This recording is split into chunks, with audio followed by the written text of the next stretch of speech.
শ্রীকৃষ্ণ কীর্তন মধ্যযুগে রচিত বাংলা ভাষার প্রথম কাব্যগ্রন্থ শ্রীকৃষ্ণ কীর্তন।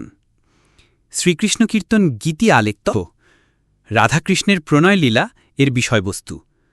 মোট ১৩ খণ্ডে ৪১৮টি পদে এটি বিন্যস্ত। প্রথম খণ্ড হচ্ছে জন্মখণ্ড, শেষ খণ্ড হচ্ছে বিরহখণ্ড।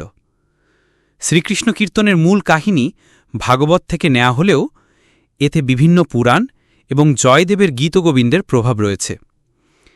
শ্রীকৃষ্ণ কীর্তন কাব্যে মোট ১৩টি খণ্ড রয়েছে।